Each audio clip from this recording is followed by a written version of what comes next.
Peace and balance, everyone. This is a part two to what I've already started.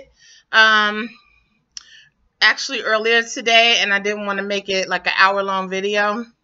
So this is part two to the Candid talk on my dealing with depression and anxiety. And what I did was I actually found the list of medications that I had been on.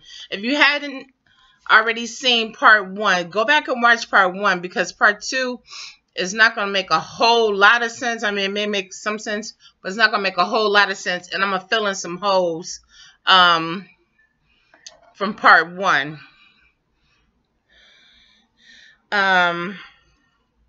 Okay.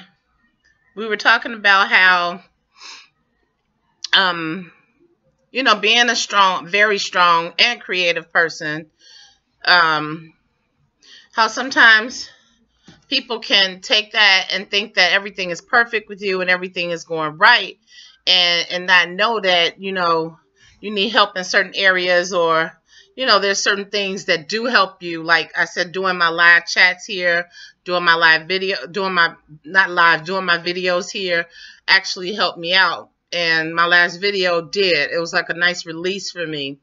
And so I was like, well, let me come back home after picking up my daughter from school and do part two.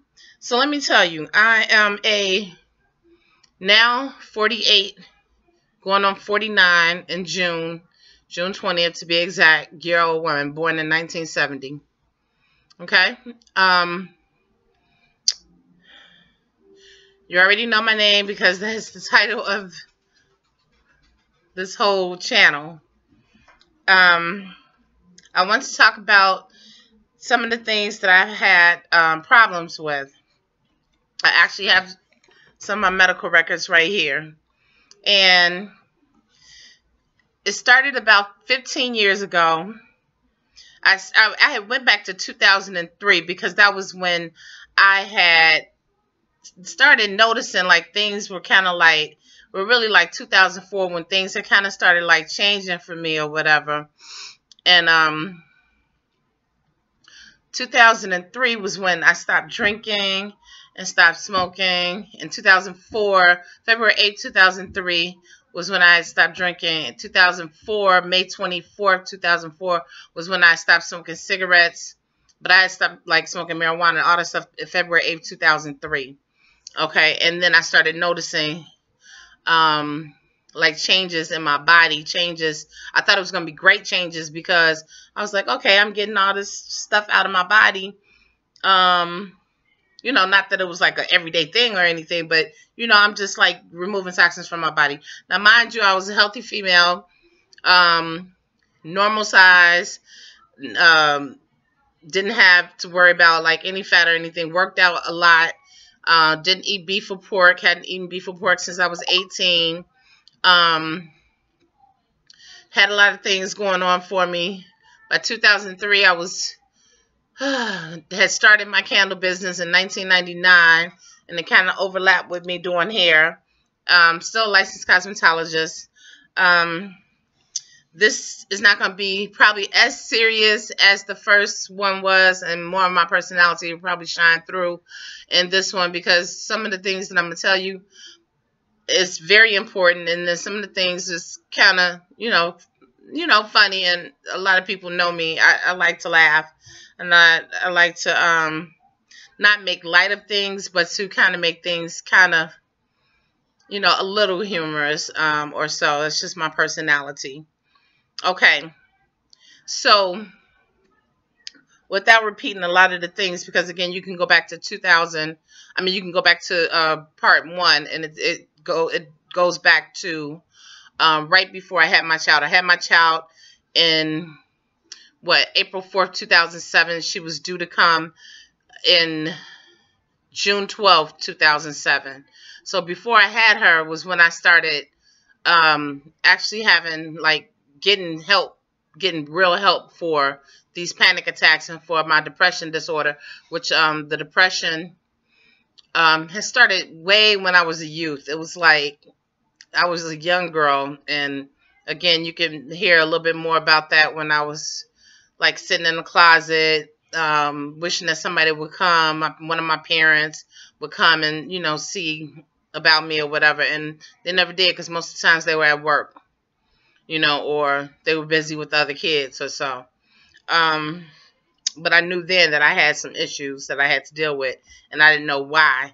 I don't know if it had anything to do with the middle child syndrome or what.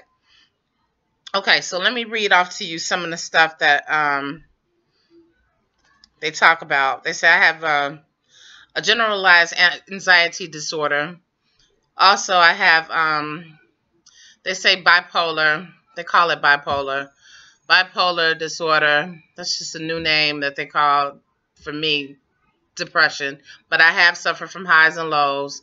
And then also I have serious, like, severe panic attack disorder. Some of the medications that they put me on, which I named a few. Let me name some of the medications that I've been on. Caused me to have high cholesterol, extremely high cholesterol, to where it was enough to stroke out, have a heart attack. I've had my heart checked and everything, had a heart scan, and they said my heart is A1, thank God. But this is some of the things that I've taken because of a lot of problems that the medications I started taking. Let me tell you the medications I started taking, and then I'm going to tell you the medications I had to take because of those medications that I took. I did take lithium when I was pregnant, which I think I often ask, did that cause my child to come early? Did that cause my child to come 2 months early or so? And also for her umbilical cord to hang down, and I walked to the hospital 8 blocks without knowing that it was the umbilical cord, thinking it was the mucus plug hanging down. Not to be gross or anything, but most of the people here that come to my channel, not most, everybody that comes here are adults. Oh, let me talk about the other things that they say. I have PCOS, which is polycystic ovarian syndrome, the panic disorder, depressive disorder, and now I don't have it anymore, but because of some of the medications I was on, it caused hypertension, and it caused the weight gain, and also the cholesterol. So here, listen to these medications and be very cautious if you have to take, if any doctor tells you to take any of these medications. And if you can, try not to take any of them. I did take lithium when I was pregnant. Took gabapentin, 600 milligrams by mouth 3 times a day. Klonopin, 1 milligram by mouth twice a day. I started having some type of swelling, so I had to take Lasix. Swelling in my ankle, one of my ankles in my foot. I had to take Lasix, 20 milligrams twice a day, which means that you have to use the bathroom a lot. I still have to take that. Latuda, 40 milligrams, which they increased up to 80 milligrams every day. Lisinopril came from the high blood pressure, came from some of the medications that I took. They were concerned about diabetes because of some of the medication I took. So metformin, take by mouth, and I was taking 500, then 1,000 milligrams per day.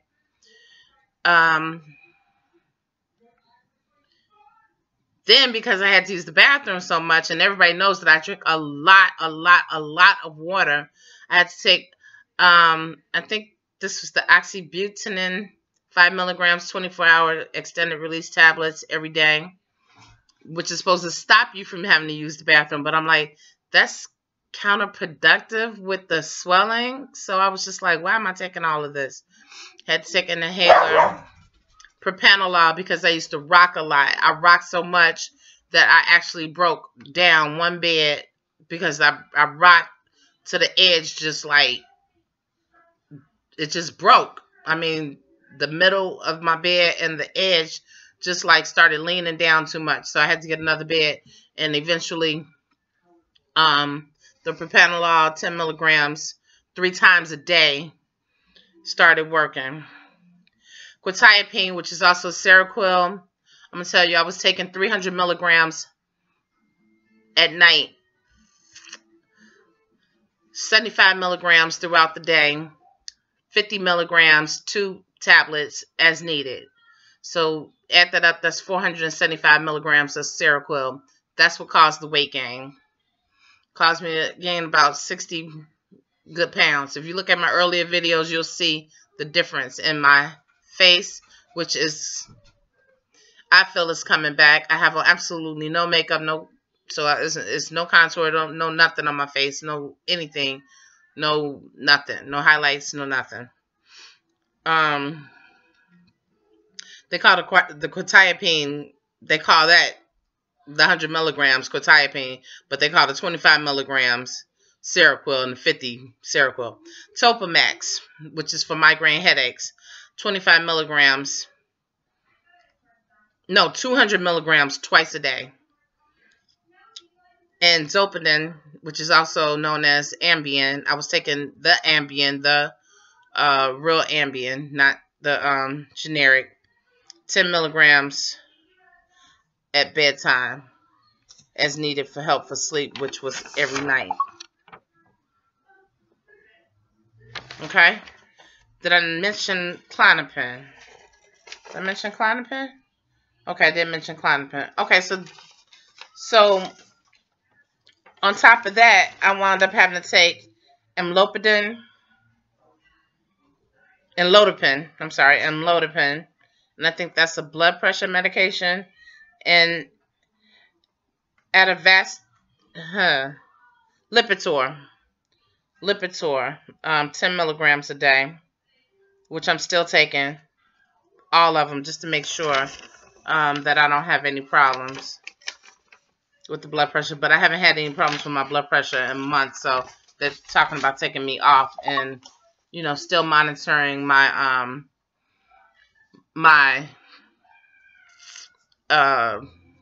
cholesterol.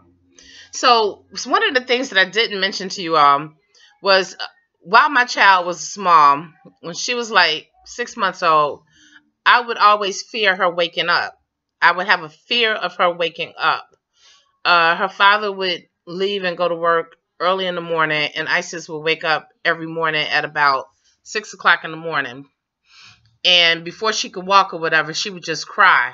And I would go in there and get her. And as soon as I got her changed, fed, everything, if I was having any type of anxiety attack, you would see this mother leaving from the 17th floor down to the first floor, running to the hospital, which was 8 blocks away from my house, a mile, and going to get an EKG, which they could see that my heart rate was definitely elevated. And they would put me into a room, put a needle into my arm, shoot me up with Ativan, turn the lights down, put my baby on the side, you know, in the stroller, and I would call my mom and let her know I was in the hospital. This was often. They would let my mother know that, I would let my mother know that I was in the hospital or whatever, and she would come all the way from the south side, which is a nice distance, about a nice 25, 30-minute ride. At that time in the morning, it wasn't rush hour traffic. But anyway, and they would shoot me up with Ativan so I could calm down. It wouldn't work the first time, so they would hit me up again. They would keep the thing in my arm so they could hit me again. Okay. Sometimes that would work, and we would be done, and I could go, and my mom would help me take care of Isis for a couple hours, and then she would go home. Because Isis' father wouldn't come home until later on, late that night, like around 7, 8, sometimes later. Yeah, sometimes later. I would say sometimes probably about 9 or 10 because he didn't have a car and getting home was rough. So during those times, oh, sometimes, like I said, they would have to hit me up a third time, but that was it. They wouldn't give me no more than 3 hits, and then they'll take the thing out my arm, and most of the times I was fine by that time. On regular days when everything would just be going fine. Now I'm gonna tell you some of the things. Let me go back. Some of the things that would trigger me having anxiety.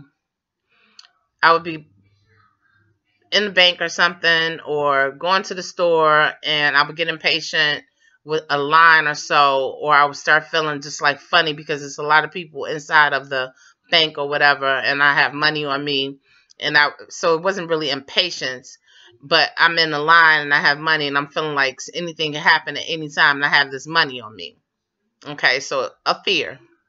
So it was a lot of fear that built up that caused some of the anxiety. Anger would cause it. Surprises would cause it, the anxiety. Like I remember my brother, I hadn't seen him, my younger brother, my junior brother, I hadn't seen him in a very long time, and due to some issues, beyond either one of our control, and they surprised me and brought him over to my house. Well, I fell down to my knees, and I was so happy to see him. I got back up and I hugged him, and I noticed that my heart rate was elevated, and I had to take not 1, not 2, but 3 Klonopins immediately, and it took me a while to calm down. But because of him being my brother, sometimes, a lot of times, hugs help. I remember my child's father, my daughter, all of us together will hug, and hugs help. And I remember somebody in one of my live chats asked me, do you get, not to get personal, but do you get a lot of hugs? Do you get a chance to cuddle? And the thing is, no, I don't cuddle. Don't cuddle. Only person or only being in my bed is my dog, is Lucky. And yes, he lays his head on my pillow, so if you call that cuddling, that's it. There go Lucky right there. And as you can see, he's only 15 pounds. So yeah, I do remember that I love hugs. I've always loved hugs, and hugs have always helped me, period, just in life in general, period. And when he brought that up, I was just like, okay. I don't see a lot of people these days, so I don't get a lot of hugs. He was like, and then somebody mentioned, why don't you give yourself a hug? And I was just like, that's not, that don't quite do it for me. And then I tried it, and I was like, oh, and actually just the whole stretching effect and and then going back, I said, dang, I feel like I almost cracked my back. And it did help. But getting a hug from somebody else, I mean, I get hugs from my daughter, but my daughter's just like, she's not like, serving it up the way I need it, So, I mean, hopefully one day I intend on changing that when I can get my social skills back up, to my social anxiety, to get back out into the world and move around. Okay. So on a better note, moving forward past like some of the stuff that happened in the past.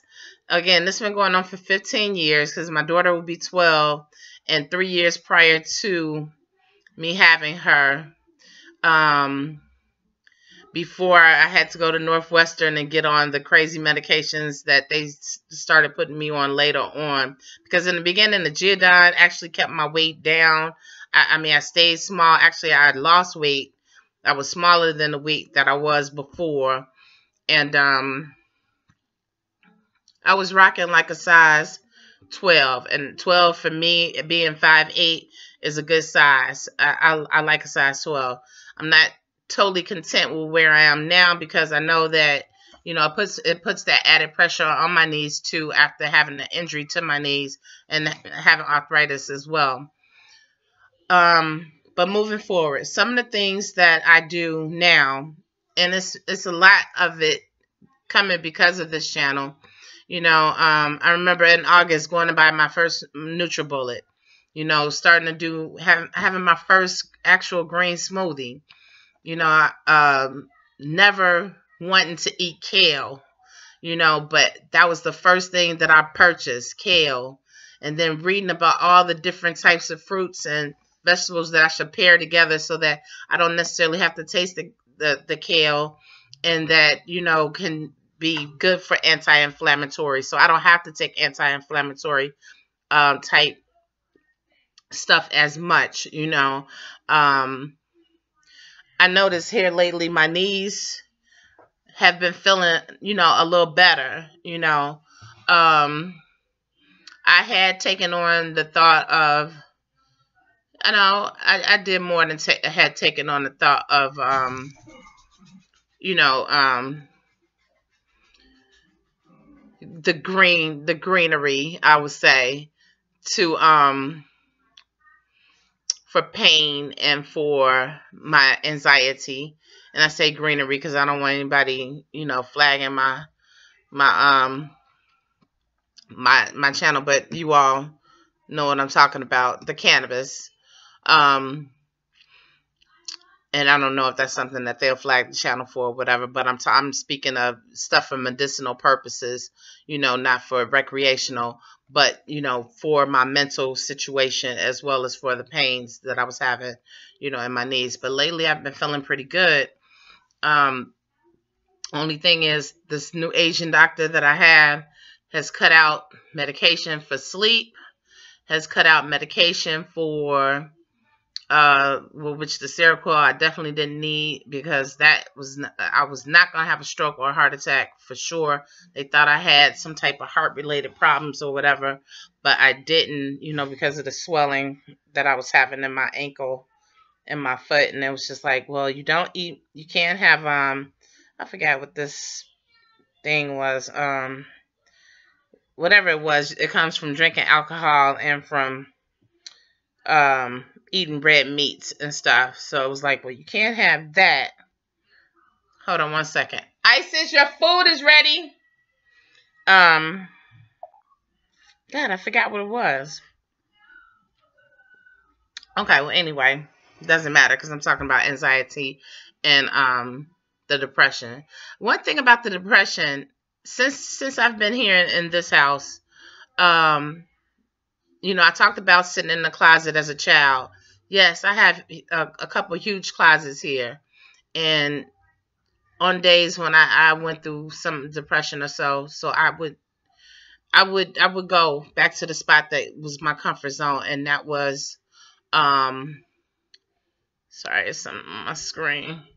That was sitting in the closet or sitting in the bathroom, bawling, crying my eyes out or whatever, and just going through whatever, writing notes down, talking about how I was feeling, talking about how money couldn't make me feel any better. Now I'm sitting back like, yes, it could. Yes, it could. And again, because the first part of this series that I'm doing was so kind of dark or whatever. For me, it was a little dark. That's why I'm trying to, just talk a little lightly, about the better things that's going on now. I have an Asian doctor. She took me off all my mostly all my medication. I have a great regular physician, and she makes sure that I get all the things checked out that I need to get checked out when I need to get checked out. Even some of the stuff that I don't even think about, like breast examinations and all types of stuff. And she just sets me up, and then she always makes sure, that I have my medications, or she'll call me and be like, you need to come in, let's do a test or something, just to make sure that I'm all good. But part of being healthy is socializing, and I socialize with my people here on YouTube on Sundays, 4:00 p.m. Central Time. We have a great time. We talk about hair, but it's like, instead of me just always giving out information and answering everybody's question, which I always do on Sundays and now Saturdays, it's a place where I not only give out information, I find myself receiving a lot of information. And we talk a lot about nutrition, which I'm going to be doing a lot on my channel. So hopefully some of you all will continue to rock with me and stick with my channel, even though I'm going to be talking about, nutrition, because that goes right along with hair, skin, nails, all of that. It goes along with, feeling better inside and out. It goes along, you know, putting H2O in our bodies all day long, continuously, at least a gallon of water a day, I would say. They say half your body weight. I say at least a gallon a day, at least. Um, just overall, just exercising, whatever type of exercise you can do, even if it's just yoga, even if it's a meditation, that's exercising, being still, and relaxing the mind. Again, I paced back and forth yesterday so much. I had to just sit up and just beg God. I was like, I know that you've done so much stuff for me in the past. I know that saved me from this, that, and the other. I know that, my child has been saved from this, that, and the other. I know that you've been there for me through it all. And if you could do that, then I know you could just help me go to sleep at night. That's all I really, really want to do, is go to sleep and stop having panic attacks, and then have a social life and go out. One of my friends is like, well, it's my birthday coming up. Yeah, we're both Geminis.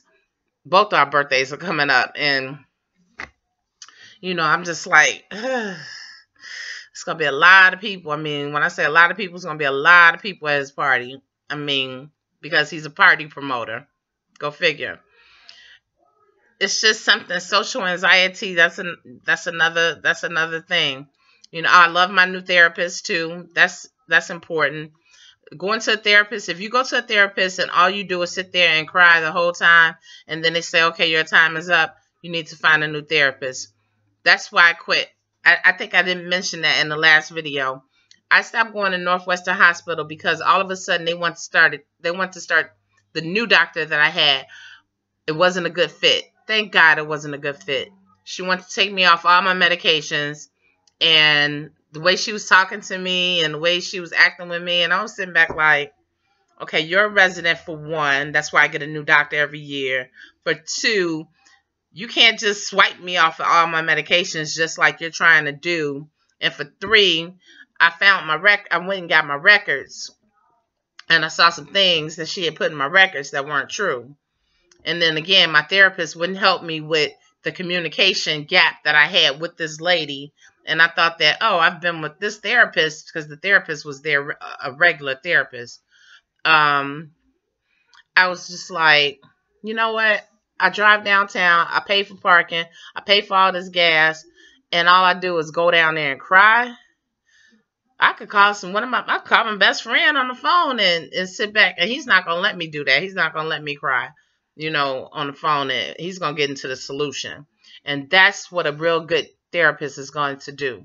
Get into the solution. That CBT stuff and everything did not work for me. Cognitive behavioral therapy did not work for me. Actually, my new therapist, definitely, we're working towards getting towards a solution. My new my new psychiatrist is Asian, and she is 80 years old. She retired twice. Hi, Isis. She retired twice, and she came back, and she does not believe in being weak. I mean, she's just like, you're gonna have to learn how to be strong. And I remember a long time ago when I was having like a panic attack, and my mom was just like, you're gonna have to be strong. And I was just like, I'm being the strongest person I could be at this time. And unless you feel this, this type of panic that I'm going through, then that's the last thing I need you to say to me. But it makes sense. I mean, really gaining control of your mind, only listening to positive vibrations, reading positive things, sticking with positive people, socializing like we do with positive people. I love my chats. I have to say it a million times. And if I could name everybody from the chats, I know almost everybody's name. I could probably go down the road right now, but I don't want to put nobody on blast like that, but you all know who you are. It helps. This is my therapy too. Just sitting here doing my videos is my therapy. Putting my makeup on is my therapy. Meditation, putting turning the TV off, turning the music off, and sometimes even music is good too. Music is a good form of revitalizing your body and everything. I learned that the other day because I had to do I had to do I had to do a live chat, and I was tired because it was my aunt's 95th birthday, and I was just like, wow, what can I do? And I looked it up, and it was like music, and so I started playing all of my good old school music. Like I said, I'll be 49, so my music is old school, and I like music that was even before my time. So anything from the 70s. I'm a 70s child, so definitely things that was rocking in the 70s is my type of music, and a little bit before. So, that's all. That's all I really want to say. I'm gonna keep you all updated on how things are going socially, because my goal is to get out. I do get out. Like, I just left out after I did my video. I was able to get out. I had energy. I had a lot of energy after I did my last video. Just like now, I'm excited. I feel great. Find something that you enjoy doing and do it. Just do it. If it's starting your own channel, like my girl Lockstar did, whatever it is, just do something that makes you feel good. You, not worrying about anybody else, just putting yourself in the forefront. I do enjoy taking care of my child. I love my child dearly. There's nothing more that I love, even sometimes more than myself, is my child, but I know that I have to love myself very strongly, in order to give her everything that she needs. So I would say, that I do come first. I used to always say it's about her. It's about her. That's the reason why I'm here. It's because of her. But I have to say, I'm here because of me, because I want to take care of my child, and that's in therapy. You know what I'm saying? But find things that you like to do. Find positive books. I have so many books. Deepak Chopra, Eckhart Tolle, Queen Afua, a lot of different books. I'm trying to get this book my friend Tony Benjamin told me to get, Peter Tosh. I would love to read that book. Just doing different things. But I ran out to the store, got some things that my daughter needed. I felt really good about that because I didn't think I was going to get it till later on in the week. I had the money to go get it. I'm going to my studio tomorrow. I enjoy designing candles. I enjoy being a creative person. No, I didn't put on any makeup. I said I was going to put on some makeup and stuff. I ran out the house so fast because I had so much energy that I didn't do it. But just remember that life is what we make it. I've lost so many friends that would love to be here and be in my place and would take all of this and just roll on with it, and would just like roll right past all of this that I'm going through, and probably wouldn't have any anxiety, panic attacks, or anything else, or would push through it just like I'm trying to push through it. But they would probably push even harder.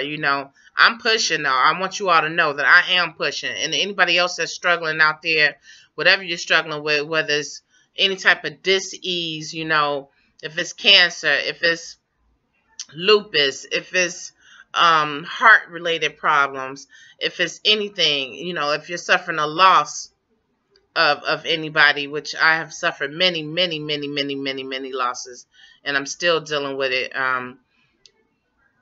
Just remember that you're not alone, and live your life to the fullest. Take a trip, go somewhere, even if the trip is in your mind. Sometimes you have to take a trip in your mind. If you can't afford to go to Bora Bora, bring Bora Bora to you. Sometimes you could just sit back in your chair and just pretend, just your mind is very powerful. Make yourself believe that you're on Bora Bora. If you're the type of person that has a cocktail, sometimes find out what type of cocktails they make in Bora Bora. Make you a cocktail and sit back and chill and dim the lights. Get yourself some flowers. Chill. Go to the beach. When I go to the beach, I always say that I am in, oh God, Punta Cana. No, Costa Rica. Costa Rica. I always say Costa Rica, not Punta Cana. Costa Rica. I always say I'm in because that's where I want to retire at.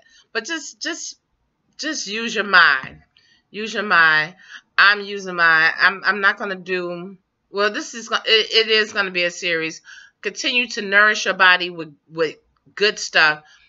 No McDonald's, no Burger King, none of that stuff. No Popeyes, no Kentucky, none of that fried foods and all that type of stuff. If you want something that's close to being fried, get you one of those air fryers. That's not one of my issues, but if that's something that you want, get an air fryer. It's healthier. Try to live longer. My aunt is 95 years old. She's downstairs right now. She knows all of our names, and she can tell you a story about each and every one of us.